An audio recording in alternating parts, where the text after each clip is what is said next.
How is it that we find ourselves surrounded by such complexity, such elegance? The genes of you and me, the genes of you and me, they're all made of DNA. We're all made of the same chemical DNA. We're all made of DNA. Hello, you're listening to DNA Today, a genetics podcast and radio show. I'm your host, Kira Deneen. I'm also a certified genetic counselor practicing in the prenatal space. On this show, we explore genetics' impact on our health through conversations with leaders in genetics, experts like fellow genetic counselors, researchers, doctors, and patient advocates. This episode is a double episode, if you noticed, and we're recapping the National Society of Genetic Counselors' 40th annual conference this year. We're going to be highlighting a few presentations by catching up with a couple of the speakers. There was so much enlightening content, and I highly recommend checking out the conference if you haven't already. Most sessions are available on demand if you missed the live presentation, so certainly recommend checking that out. Because of the virtual platform, there's just so much content that is still available, I believe, till the end of November. If you're a healthcare provider helping pregnant patients, you have inevitably been asked the question, can I take this medication during my pregnancy? Then you need Terrace, a clinical electronic resource that contains information on the teratogenic risk of over 1,700 medications and other environmental exposures and infections. This includes 200 of the most frequently prescribed drugs. What makes Terrace a unique database? Terrace is governed by an advisory board of world-renowned experts in clinical teratology and is an intellectual property of the University of Washington. Visit Terrace by using the link in the show notes, also available at dnapodcast.com, for your free, no-obligation, 2-week evaluation license. Do you or someone you know have Prader-Willi syndrome? Harmony Bioscience is looking for people with Prader-Willi syndrome to enroll in a new clinical study in the United States. Harmony Biosciences will be studying the safety and impact of an investigational medicine on excessive daytime sleepiness, cognition, and behavioral function in people with Prader-Willi syndrome. Use the link in the show notes to learn more about the clinical study and refer a patient to a study center. The link is also available at dnapodcast.com. Joining me now is Laura Hercher. She's the Director of Research at Sarah Lawrence College and a fellow genetics podcast host of The Beagle Has Landed. In NSGC this year, she was part of the presentation called Advocating for Autonomy, Genetic Counselors as Champions for Comprehensive Reproductive Health. Thank you so much for joining the show, Laura. Thanks for having me, Kira.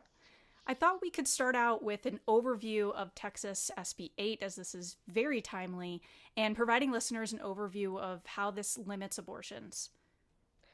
Oh, yeah, it's a distressing situation. I mean, from my point of view, SB 8 is so badly put together that wherever you stood on abortion, you might very well be opposed to this particular law because the framework within it operates is so sort of counterproductive to good health care. So the way it works is that anybody that suspects that an abortion happens after 6 weeks, which is just 2 weeks after your last missed period, so it's really, really early, often prior to anyone even being aware that they're pregnant, and certainly prior, for instance, to any minor's ability to get services since they need permission and so on. So it's just an incredibly early point in time where less than, I think, 10% of all abortions occur. So anything after that is now illegal under SB 8. And the way the law works, the penalties, is that it allows anybody who has a notion that this happened to sue anyone involved with the abortion except the person actually getting the abortion. That's an interesting acceptation. Like, you know, you can. Well, it's often the case that they go after other people, and I think that there's a number of reasons why. Number one is that, generally speaking, public relations-wise, people react very badly to abortion laws that penalize the individual involved. That creates a lot of sympathy because you're going after sort of people in desperate situations. But more importantly here, I think it's more effective to penalize the providers. This case, the law could also, I mean, people talk about it being applicable to a cab driver who dropped you at the facility, or a friend that held your hand and listened to you and said, sure, you should go ahead and get an abortion. So literally, seems hard to know how you would get at that particular relationship, but anybody that provides you any advice or something. But it's a lot easier if you're talking about it to your genetic counselor, right, who sort of advised you. So it creates this, and $10,000, that's what someone can recover through these lawsuits, is up to $10,000. So it's incentivizing people to rat people out of saying, oh, I heard that this person was getting an abortion and this is the like Uber or Lyft driver that brought them there, or this is the doctor that they were having perform the procedure. Like all the people that were involved in it are liable. Right. So instead of putting it on the penalty on the desperate woman who, or any other individual who's pregnant, who might be, one time in their life seeking an abortion, right? It penalizes providers so that it makes it difficult to be involved with abortion. So you could theoretically, as a genetic counselor, go through your day advising people throughout the week who need termination as a part of reproductive care or who want a termination. He could be facing dozens of these lawsuits. So it makes it absolutely impossible, right? Like differently than going after the person for that one time. If you see what I mean? It sort of disincentivizes anyone from being involved with anything to do with abortion. And that disincentivizing is, of course, the whole idea. Shut the whole thing down. In addition, it really lowers the bar. So this is like a fact to give you an idea of the mindset of the people that wrote this law. If somebody sues, they says there was an abortion, they take this person to court. They take the cab driver to court. They take the counselor to court. They hit the person who did the abortion, whoever it was, they take to court. If the lawsuit succeeds, the person can recover up to $10,000 plus their court costs, plus the costs. If they lose, if it's frivolous, if there's no reason for this lawsuit, if, say, it was an abortion, they turned out were able to prove that it happened before there was any heartbeat, which is actually the way this law is phrased, so it's early. The person who's now been sued in this frivolous lawsuit has no recompense. They have to show up, they have to defend themselves, but they can't recover for any court costs. So the way the law is structured is to lower the barrier for entry to create these lawsuits, but make it very difficult to defend yourself even when they're crap. So it's a very much a loaded situation intended to make anything to do with the practice of abortion in Texas virtually impossible. And this brings up the point of disproportionately affecting people in Texas that come from different socioeconomic backgrounds, because some people may be able to easily cover these legal fees, and other people that might be a huge barrier. And just thinking about Texas is a huge state. So people that can just fly or drive to another state could get an abortion and then come back. But people that can't afford to do that, they're in a really tough position where they can't access an abortion. Yeah, I mean, we talk about this a lot during the EBS that you referenced in the beginning. And this is true of every restriction on abortion, which is they appear geographically on the map. You can see, like, here's the states where you can't get abortion or where it's difficult to get an abortion. But this is a matter of class and social standing and not geography. Because anybody that has the wherewithal, and it's complicated, it's not simply about money, right? Yes, you need the sophistication to make the arrangements, to know how to make them. You need to be able to pay for a trip, an airplane, whatever it is it takes. You need to have the social supports around you. Let's say many people who have an abortion, they already have children. Who's going to watch their kids? It means you need to have people that you trust and willing for this purpose to sort of drive you to the airport, watch your kids, whatever it is you need. You need to feel safe in taking a few days off from work. It's a whole big picture. And the really frustrating thing about these restrictions on abortion, and this is one set, but there's obviously much, much more to come, much, much more in place, much, much more to come, is that they fall only on certain populations and disproportionately on the most vulnerable segments of our population. And so we are going to be saying to one group of people, you guys no longer have control over your reproductive health. You will have babies when you get pregnant. You will have to have them and raise them. And other segments can opt out of that. They can distance themselves from that. And in our field, I think that's incredibly important, because now you're talking about you're going to have children who might have this medical problem or that medical problem, and whole other segments of the population can distance themselves from that. And I think it brings up an incredibly damaging dynamic where you might have people saying, like, well, why should we be supporting these people who I don't relate to and are from another group? And it can't happen to me.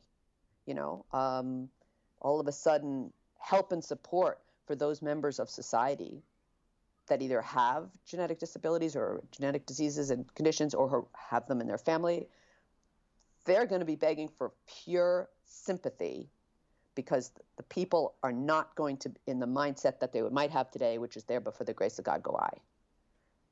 And yeah. I think that's I think it's a good point. Big picture problem.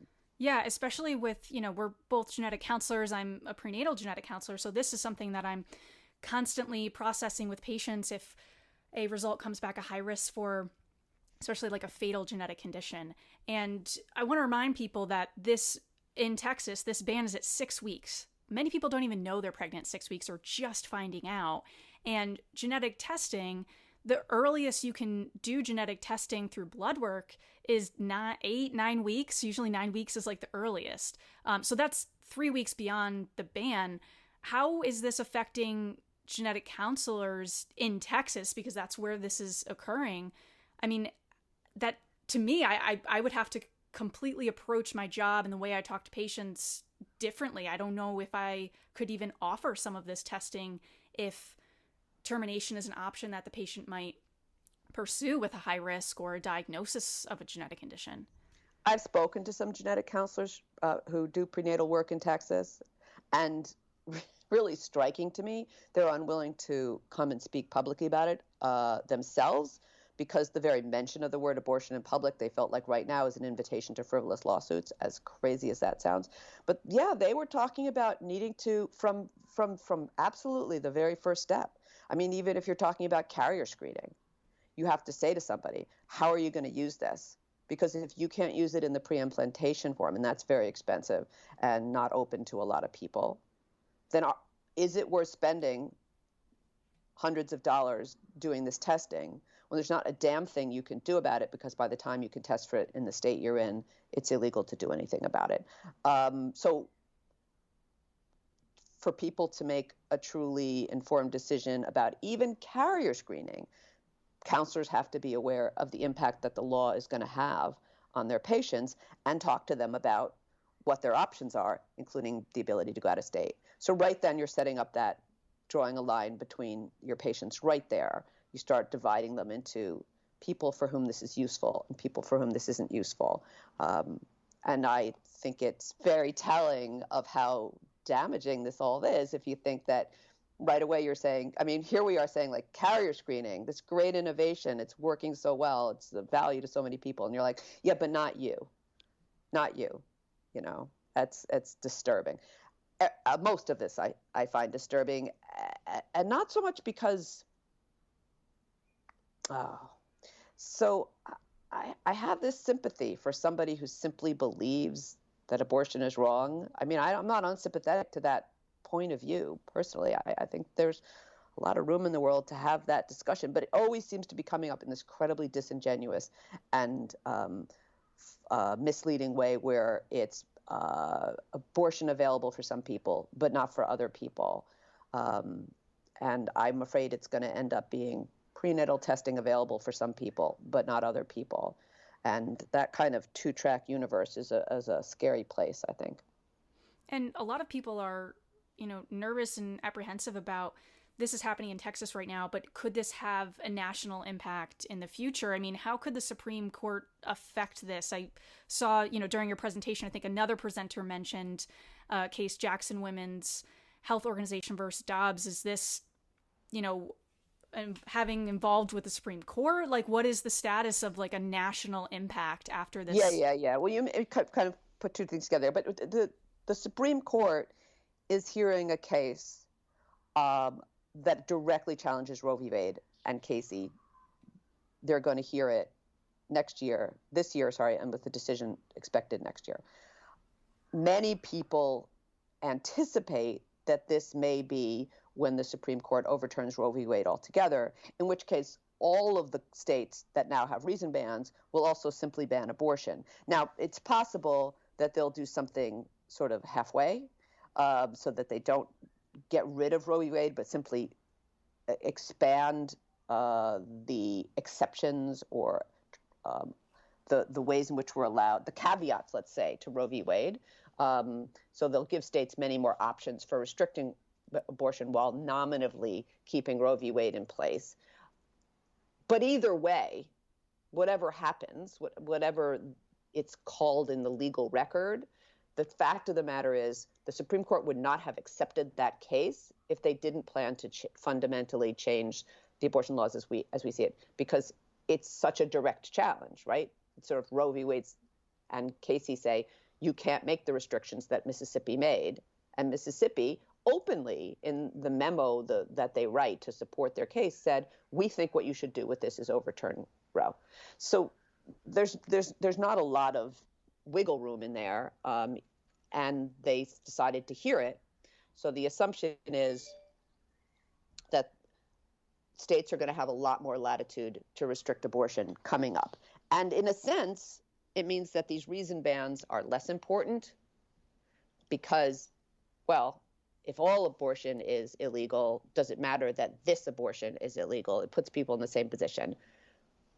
But I would argue that as genetic counselors, we ought to be hyper aware of the fact that from those people who brought you anti-abortion legislation across the country, they are also now thinking about prenatal testing. And their feeling is prenatal testing, when you find something, document something that might be wrong with the fetus, that leads to abortion and it doesn't lead to anything else. And therefore, there's a case to be made against having or funding prenatal testing across the board.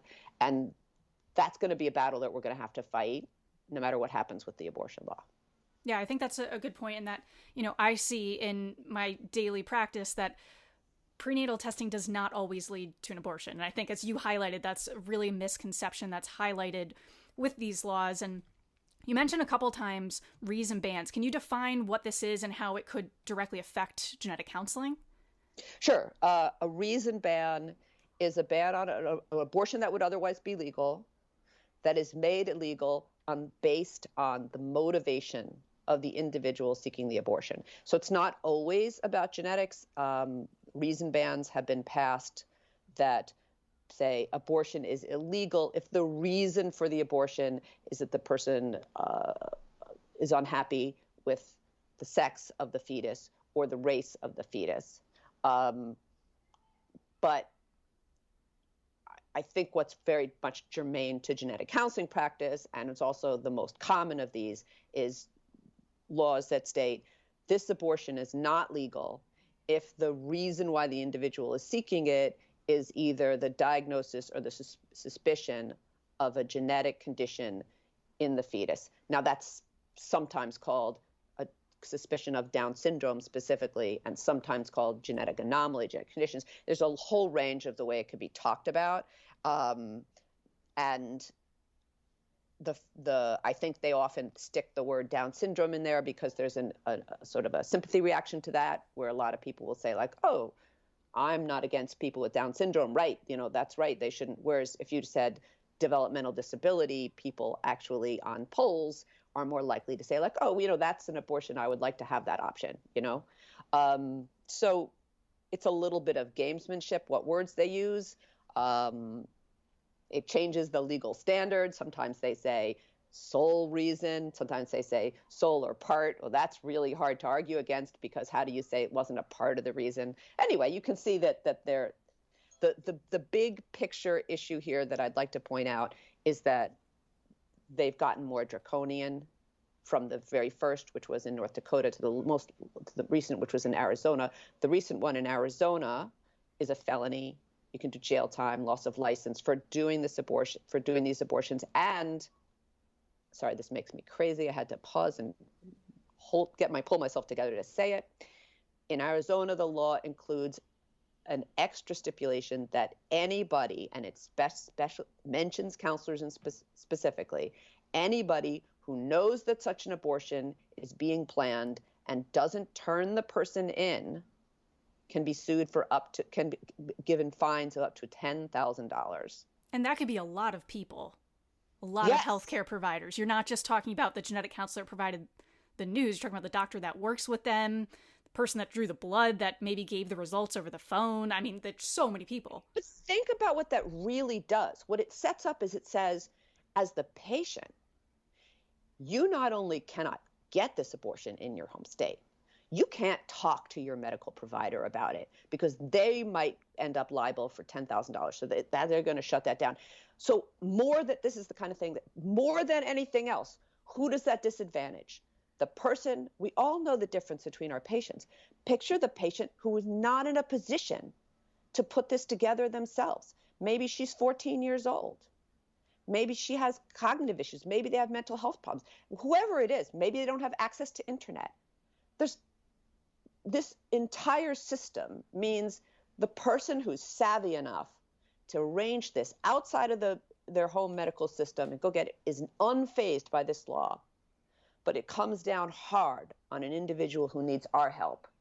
And it also creates, just against all precepts of medical ethics, it creates a situation where a person is told you cannot trust in and confide in your medical provider, and it encourages them to be not truthful about what they say to medical providers, which as medical people, we know how dangerous that is.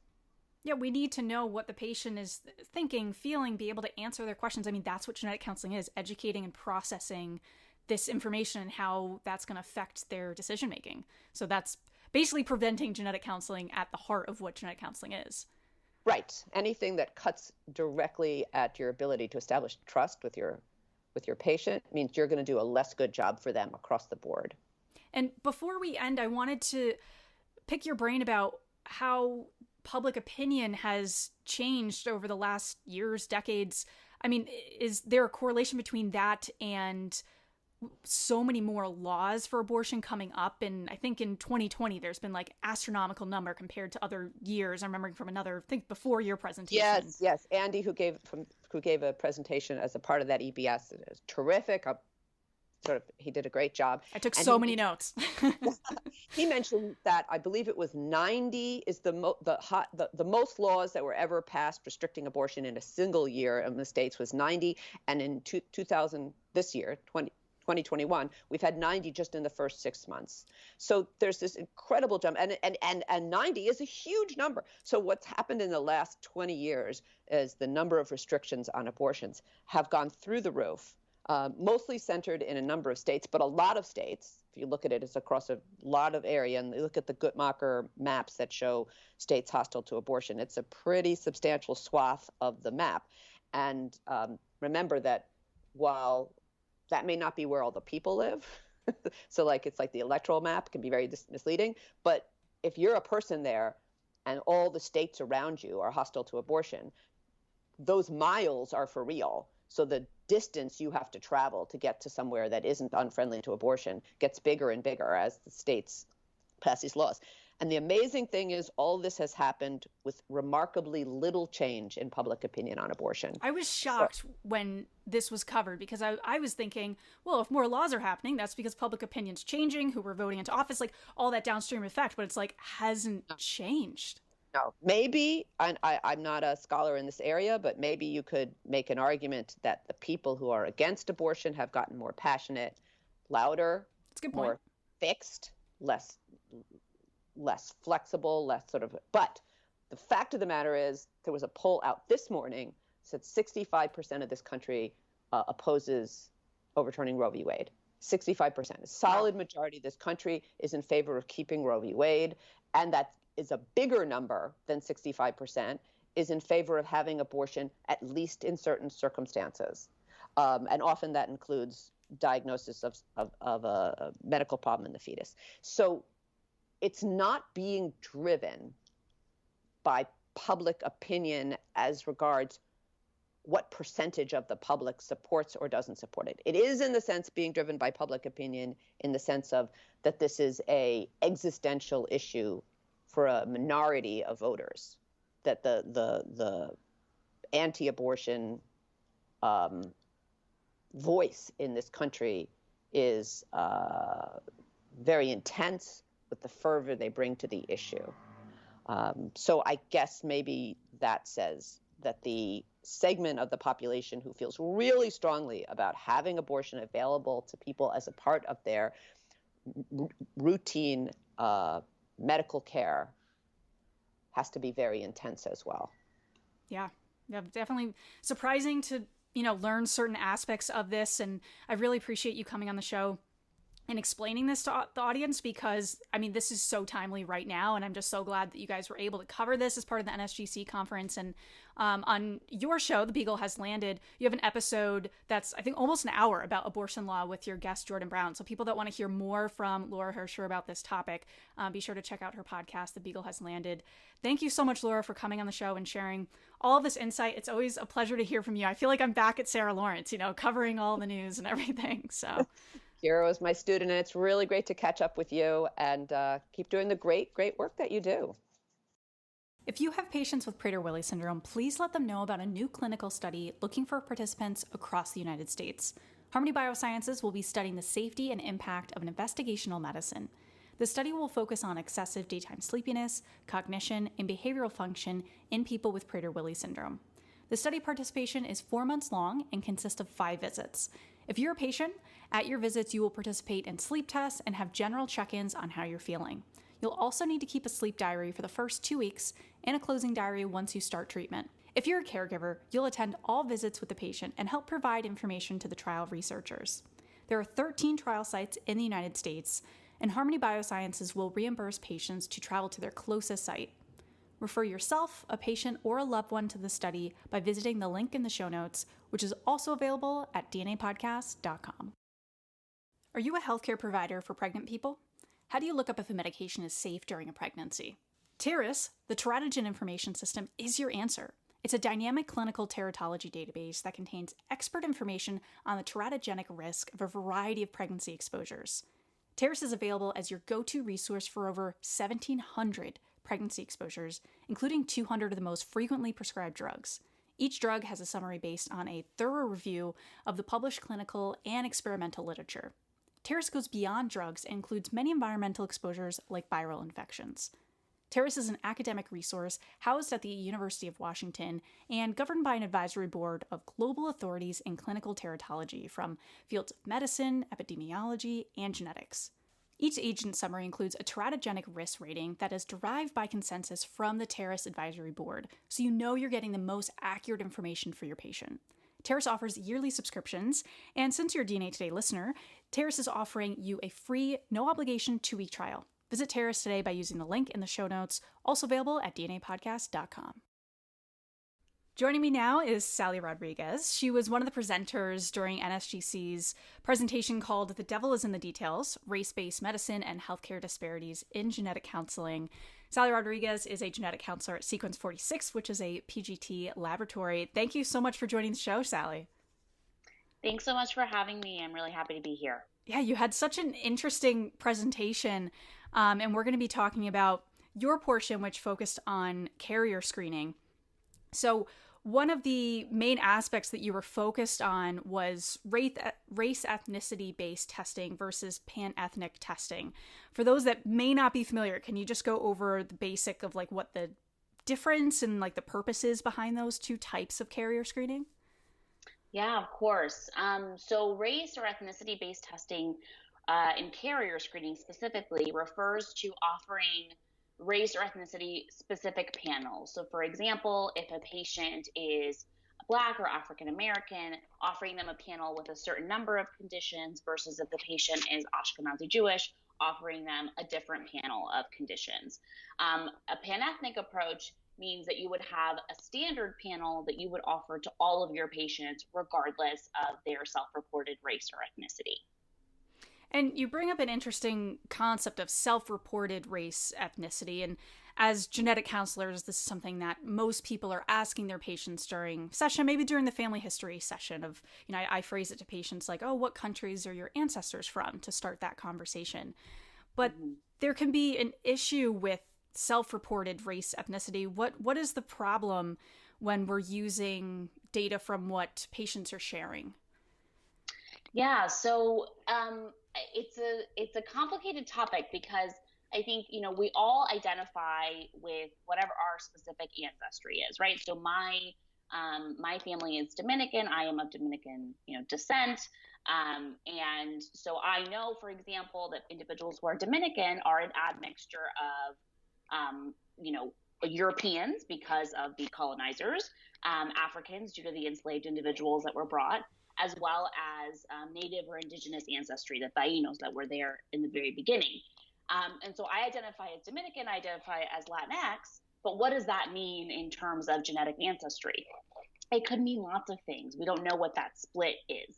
And so with self-reported race or ethnicity, those are, how we identify ourselves, but it doesn't necessarily equal genetic ancestry or isn't necessarily a reliable indicator.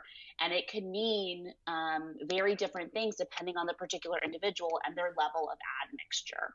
And so that's where, part of the problem comes in. And then, of course, there are individuals who simply may not know their genetic ancestry, right? There could be individuals who are maybe adopted and don't know that information.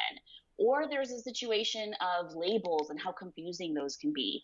So a lab form might say, okay, asking a patient to identify as, are they South Asian, Southeast Asian, or East Asian? And if the form doesn't include categories, or examples for those categories, a patient might select the wrong one, not quite being sure which one is the right one.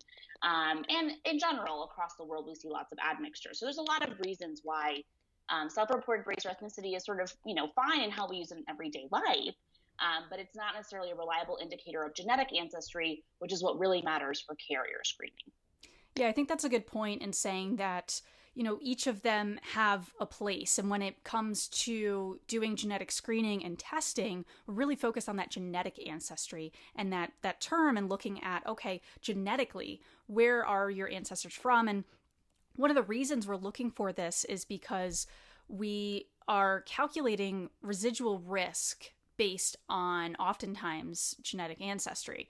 So to define residual risk, if someone does carrier screening and their partner comes up as a carrier for condition A, they are not identified as a carrier of that condition, which means there's a low risk to the pregnancy, but to give them a specific number of what's the chance the test missed that second partner is actually a carrier of a condition, they missed it, that would be the residual risk. And, as a prenatal genetic counselor, I'm looking at this and I'm telling patients, okay, we didn't see that you're a carrier of this condition, but this is the chance that the test missed that. So when it comes to calculating residual risk, should we continue using the self-reported race if it's not reliable for that genetic ancestry? Good question. So right now we have to, right? We don't have great alternatives, honestly.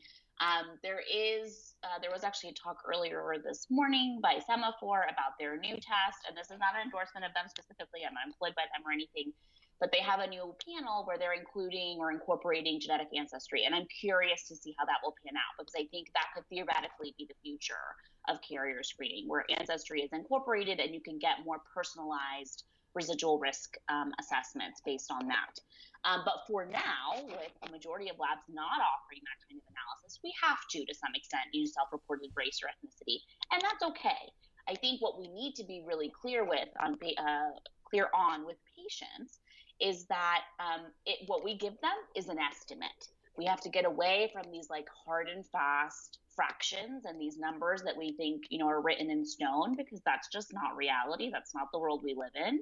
And I think patients respond to that level of slight uncertainty better than we would expect. But giving them an estimate is really the goal, and maybe even focusing on the detection rate piece a little bit more. So if the lab report indicates that the detection rate is particularly low in a specific race or ethnicity due to usually maybe a high rate of VUS in that particular population, that's something worth mentioning, right? So you say, well, your starting potential, carrier risk was this. We know the detection rate is about this much, so we know your risk is reduced to about this much. This is an estimate. And at the end of the day, most of these residual risks end up being well below 1%. And so I think it's more about giving patients context on what they can expect out of this testing, but the understanding the limitation that there's no such thing as a test that tests for everything and gives you a 0% residual risk. Yeah, I think as genetic counselors, we're constantly saying, you know, people say, oh, I want all the testing and I want to cover everything. And you're like, well, I wish there was a test that would do that, but we can't offer that at this time. And I think you highlight an important concept with this residual risk estimates, that it is an estimate. So we're talking about statistics here. This is not an exact number. And as you said, for most people, if both partners are not identified as a carrier for the same condition, that reproductive risk, that the pregnancy will be affected by one of these conditions, is less than 1%. So I think that's important too, to put things, you know, into perspective in terms of like, well, what is this risk that we're talking about? We're not talking about 50%, 75%. We're talking about less than 1%. And with residual risk estimates, as we've kind of been hinting at, there is a disparity between people of different genetic ancestry and what that risk estimate is and how specific it can get. During the presentation, you had a quote that just really stood out to me. I went back and I was like, I really want to get this quote exactly. And, you know, you said if you have patients of different races who have the same insurance plan, same premium, they will ultimately get different levels of care, which I thought was really impactful, because you just put it so plainly that there is this disparity there. But where does this disparity stem from? Like, why is it there? Mm-hmm. So it's funny because I think we're moving in the right direction, just from a technology perspective, and closing those disparities a little. So it was sort of at its worst when carrier screening was really for a select, you know, number of mutations for a select, you know, few diseases. So for example, that CF panel of like 25-ish, 30 mutations, which by the way, there are OBs that still order that panel, and it blows my mind. Same. Yeah, blows my mind. And that panel, I mean, it's hugely problematic, right? If you have two patients, one who is Ashkenazi Jewish and one who is, let's say, East Asian, getting that exact same panel of mutations, yeah, they have different a priori carrier risks, but they also have vastly different detection rates on that particular panel of a few mutations, and so their residual risks are ultimately very different. And you're giving them a different level of care. You've decided, not, and I don't mean a specific genetic counselor, but you know, the society that created this list of mutations decided that was okay, that disparity was okay, and I think we need to get away from that, and we have gotten away from that. Now, most carrier screening, really all carrier screening, except for the docs who are still ordering those limited panels, is happening via sequencing, which is a really great step in the right direction, right? No more of just a few mutations that happen to have been studied in specific populations. And so that already helps to close some gaps. But of course, we have the other side of the coin, which is that sequencing means more VUS. And in the prenatal space, VUS don't get reported for good reason, because you're just opening up a massive can of worms if you're trying to report out a bunch of VUS in individuals who are pregnant, or who are in sort of a time crunch situation where how are you going to decide what to do with a pregnancy? But my hope is that VUS rates will decrease over time as we continue to get more data, right? As we get more patients who are non-white involved in research and we get more data, we can start to discern these VUS and say, okay, this is based on all this evidence more likely to be pathogenic versus more likely to be benign. And as we reduce that pool of VUS, we can really start to affect those disparities. But right now, that's just going to take time. And when it comes to VUSs, it would be crazy, I think, at this time to give VUSs for every single patient. I mean, our whole day would be filled with VUSs. You know, as a prenatal counselor, I'm like, I can't handle that unless I have a second genetic counselor only handling VUSs. But I mean, I can see it possibly being important if partner A comes back as a carrier for a condition. We're testing partner B, and we're like, okay, we didn't identify them any pathogenic variants. So it's like, okay, we have this for sure mutation. They're a carrier of this condition. But in those cases, should we, identify the VUS and share that? Like, should the lab report that? Because we have a higher risk in general for the pregnancy because one person's a carrier. I don't know if this is something you've thought about in terms of if this is something that we should be telling patients and explaining to patients, or if it's just we're too far off from that right now?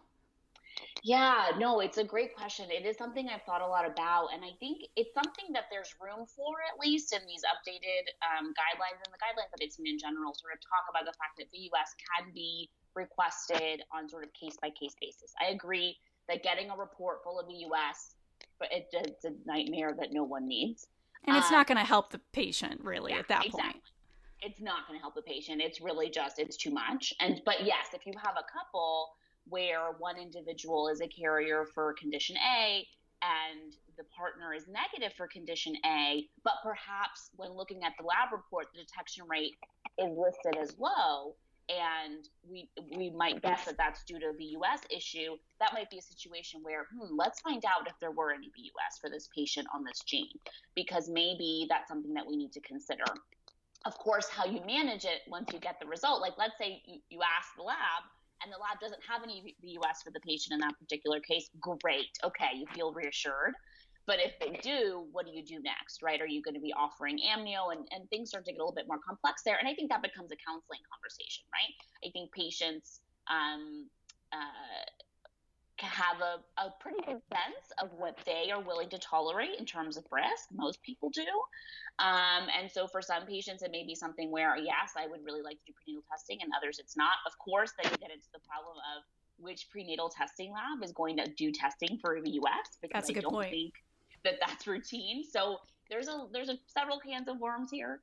But I do think that it's fair to consider requesting VUS information in those kinds of situations. And I can even think of a real life scenario that was discussed in a presentation yesterday by LabCorp of a couple who the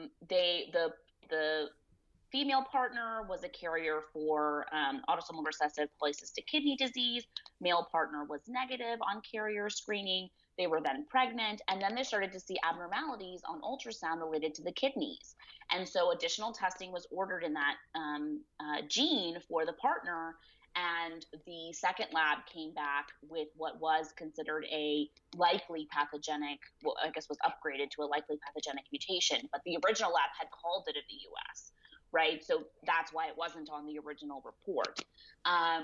So, the VUSs can matter, can affect things. And so I do think on a case-by-case basis, it's fair to request it, particularly if you've got ultrasound anomalies or other reasons for why it might be good and useful information. Yeah. And that was a really interesting presentation. They just went through like 3 case presentations. So all the talks that we're mentioning, all the sessions, we're going to put those in the show notes so you guys can go directly to them if you're, a member of NSGC or part of the conference. The other part that I think about with looking at variants is if labs are using ancestry, either self-reported genetic ancestry, if they're using that to figure out these variants, SMA is one that, they're taking that into consideration for like that residual risk. But I mean, are labs using that at all explicitly for variant interpretation, or is it really only for residual risk? So I think, for example, for the SMA piece, right, the silent carrier piece, it's used specifically to identify that haplotype. And then, present that adjusted residual carrier risk, because in certain populations that haplotype is more common. The silent carrier haplotype is more common. So that's I think sort of separate from the concept of will or how are variants and polymorphisms being used otherwise. So I think, for example, like this new semaphore offering, it sounds to me, and again, I haven't dug into their stuff, but from this morning's presentation, it sounds like they're using SNPs essentially, right, to do a genetic ancestry assessment. And then based off that, let's say the patient comes back, 50% European, 50% African, for the sake of picking something straightforward, then they can calculate a personalized residual carrier risk, or maybe even residual reproductive risk if it's, both partners got tested, using weighting based on those ancestries, their results and the detection rates in the different ancestry. So it's like, a calculation essentially. So that's, I think, an interesting way to do it. I think there are always ways to improve that. I from looking at their presentation this morning, there were some things that I had more questions about, and I'll definitely be pinging them on those. But I think it's a good way to get into trying to be a little bit more of a personalized medicine approach to some extent for carrier screening, and making it a little bit easier to calculate what those residual risks might be. But again, re-emphasizing to patients that all of these are estimates to some extent. And the personalized risk assessments will be better estimates, right? A little bit more personalized estimates, but estimates nonetheless. No one, needs to go to the bank with a very specific fraction and think it's the end all be all.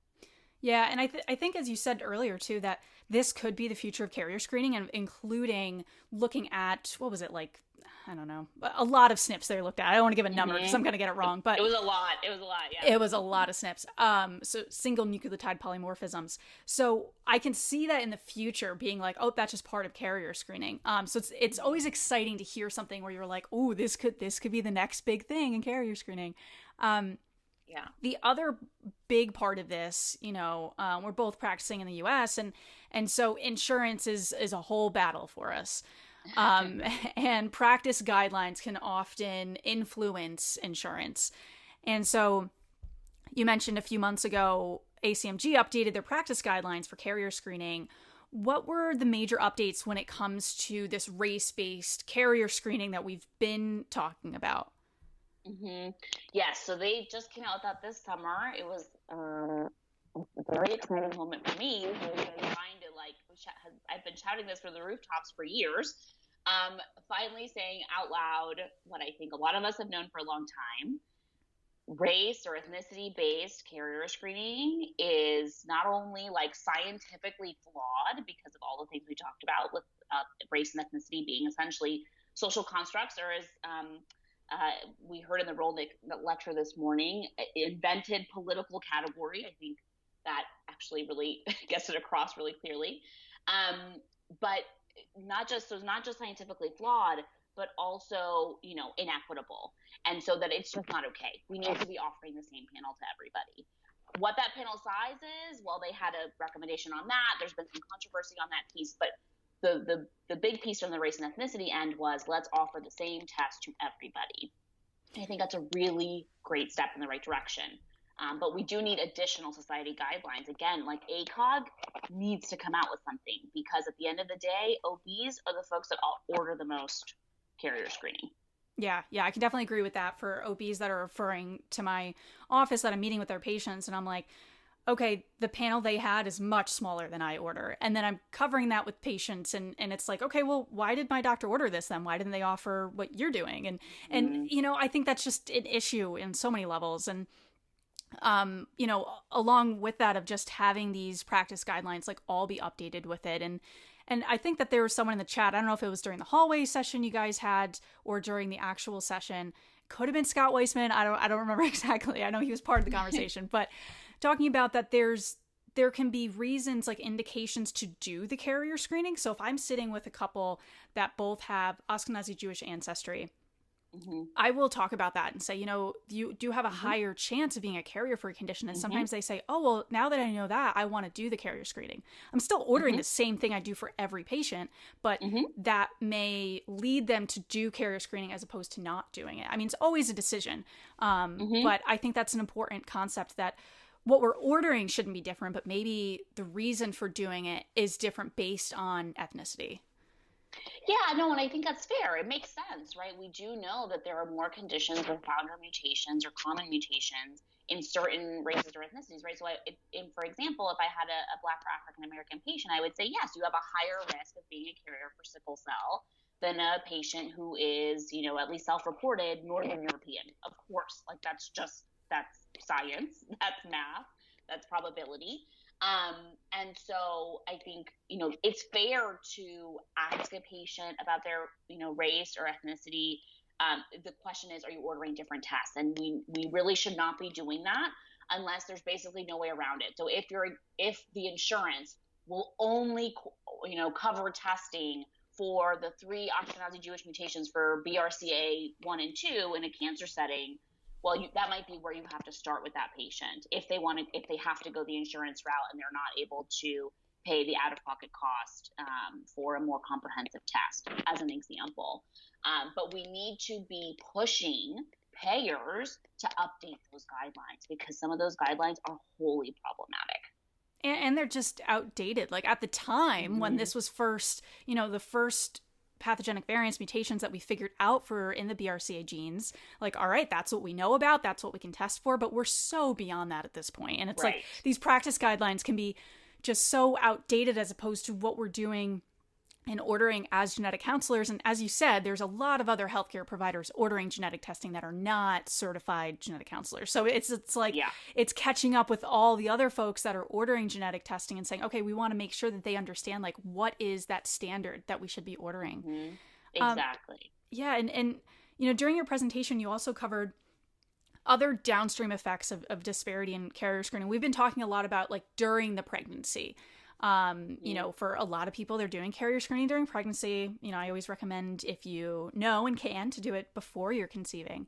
But what are some of the other downstream effects of these disparities in carrier screening? So, I mean, I think, the obvious ones, right? If we're ordering different panels on different patients, it means that we could miss carrier status, we could miss carrier couples. And so we prevent that couple from having an opportunity to think about, would they want to, do prenatal testing? Might they make different decisions? And sometimes finding out earlier can mean, different postnatal care, right? So a couple may choose during pregnancy, they find out they're have a high risk for having an affected pregnancy, and it's for a particular condition that maybe isn't covered on newborn screening, as an example. But if they know that there's that risk, that baby can be tested right away, and we can determine whether or not that child needs treatment. And that can really, it can have a real effect if we're offering different panels to different patients. So I use the example of cystic fibrosis in my talk, because I think it's one that everyone is really familiar with. We all learn about CF. We all, regardless of what specialty we're in, everyone sort of knows the basics there.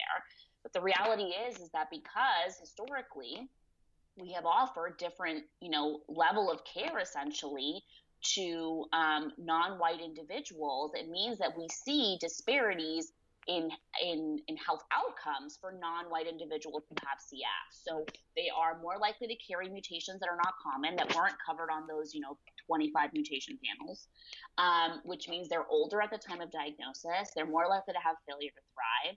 They're less likely to be represented in clinical research, which means they're less likely to actually get to benefit from clinical research, which means now with the newest CF medications, which are amazing, they don't get those benefits, so they really have worse outcomes. And so these early decisions, folks say, oh, this is just about, you might miss a carrier status here and there. What's the big deal? Actually, it can be a really big deal if you look at what that leads to downstream. So it really matters that we think about these things at the inception, essentially.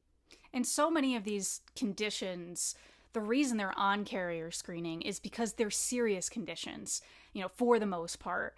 And as you said, earlier identification and diagnosis leads to earlier treatment and can really affect a child's life, and just like how those symptoms are going to be, and just how serious the symptoms are going to be based on that. And that's why a lot of these conditions are also on newborn screening, but usually newborn screening isn't as extensive as carrier screening, at least of the expanded carrier screening. But I think that's a really good point of, sometimes we get stuck in thinking, okay, carrier screening, we're just thinking about like risk to pregnancy, but obviously we need to look at the bigger picture there. And for the genetic counselors and other healthcare providers that do genetic counseling, for those that are listening, what are your recommendations on how they can individually help to solve these issues that we've identified? Yes. So I think in the carrier screening space, certainly, we need to be ordering a pan-ethnic panel, period. No more offering, just the patients who say they're Ashkenazi Jewish, the Ashkenazi Jewish diseases. And I get that insurance is a big problem, and there are ways to work around that, quite honestly. But we need to be just offering a single panel to all patients. What goes on that panel is always up for debate, and that's a longer discussion, but we need to be offering pan-ethnic panels. We need to talk to the OBs that we work with and the MFMs that we work with, et cetera, and get them to understand that they need to be offering a pan-ethnic panel. And please, just no more 25 mutation CF panels. I just can't take it anymore. And I feel like labs shouldn't even offer it. Maybe that's bold of me to say, but like, can we just not offer that anymore? Like, I agree. They need to be phased out like yesterday. I think it's painful for me. But yes, we should be offering a sequencing-based test and the same exact panel to all patients. So that's what we can do as individual, genetic counselors and healthcare providers. And then I think we need to put pressure on societies to issue updated guidelines like ACOG and NSGC, SMFM. And in turn, we need to be putting pressure on insurance payers. They have got to update these super antiquated policies that only cover, XYZ for certain people on certain policies, because we end up creating so many disparities by doing that. Depending on what kind of insurance you have. And even just looking at Medicaid, that's a whole different beast. So there's a lot of little pieces that all have to come together, but certainly on like what can you do tomorrow? No more race or ethnic specific panels, no more 25 mutation panels, please. And honestly, that's kind of easier too, to just be like, oh, we're ordering the same panel for anyone that's electing to do carrier screening. Isn't that just easier? And not only is it better for the patient, it's easier for the providers. So it's a win-win. Yeah, 100%. I agree. No more asking patients and then picking a panel. I mean, I once worked at a lab where we had a clinic that offered different panels by race, and they had a South Asian panel and an East Asian panel and an Ashkenazi Jewish, all these panels. And so they had a couple where one partner was Ashkenazi Jewish and the other one was, I think she was like South Asian. And they offered the South Asian patient the Ashkenazi Jewish panel and the Ashkenazi Jewish partner the South Asian panel, because in their mind, well, if that's how they, and I was like, oh no.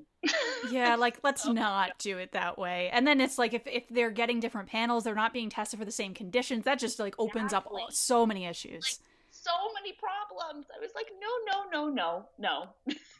So yeah, just one panel, all of your patients. Yes. And it's like single stream recycling. Let's just do everything in one. Exactly. There are ways to work around the insurance piece a lot of the times. I know sometimes you can't, and then that means we have to figure out how to put pressure on that piece. But as much as possible, the same panel for everybody. Yeah. No, I think that's very, very good advice and simple. Because I feel like sometimes advice for things are like, oh, we got to do this and this and this, and this is just like same thing for everybody, same panel. But thank you so much, Sally, for coming on and just explaining all of this and, sharing your thoughts on not only your own session, but, we threw in the LabCorp case presentations, the SEMA4 genetic ancestry with carrier screening. So again, we'll have those links in the show notes. And I just really want to thank you for your wealth of knowledge on carrier screening. And the conference, as we were kind of saying before we started recording here, so many of the sessions have been really complementing each other and, covering some of the same details and, really just being able to complement each other in that way. So we definitely recommend checking out those. I think the Janice lecture has been one of my favorites so far. Janice lecture was great. Barbara's just fantastic. Yeah. The Roland lecture that we just watched, really great. I mean, just a really great NSGC meeting, I have to say. Yeah, it is. It's been fantastic. And, thank you again for coming on the show during the conference. It's kind of a crazy time. So really appreciate it and looking forward to, enjoying the rest of the conference. Of course. Yes. Thanks again for having me. And it was great talking with you. And if anyone, ever wants to chat, I can talk about carrier screening until I die. So. And if you want to connect with Sally on Twitter, she's at srod0587 or 0587, I should say.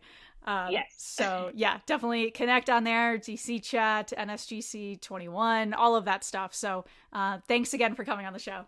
To learn more about the show, you can head over to dnapodcast.com. We're also going to have the sessions that we've mentioned throughout the interviews in there, so you can check out which sessions those are. And if you want to connect with us on social, search DNA Today on Twitter, Instagram, YouTube, Facebook, and connect with us there any questions for myself, Laura, Sally, feel free to email in info@dnapodcast.com. And I would really, really appreciate if you could take a moment of your time to rate and review the show on Apple Podcasts. That is how we are finding new listeners and educating more people about genetics. Next episode will be released this Friday. That's right, this is just a bonus episode. So our next episode is this Friday and explores the genetics of ALS with Genomenon. Thank you for listening, and join us next time to learn and discover new advances in the world of genetics. The genes of you and me, the genes of you and me, we're all made of DNA. We're all made of the same chemical DNA. We're all made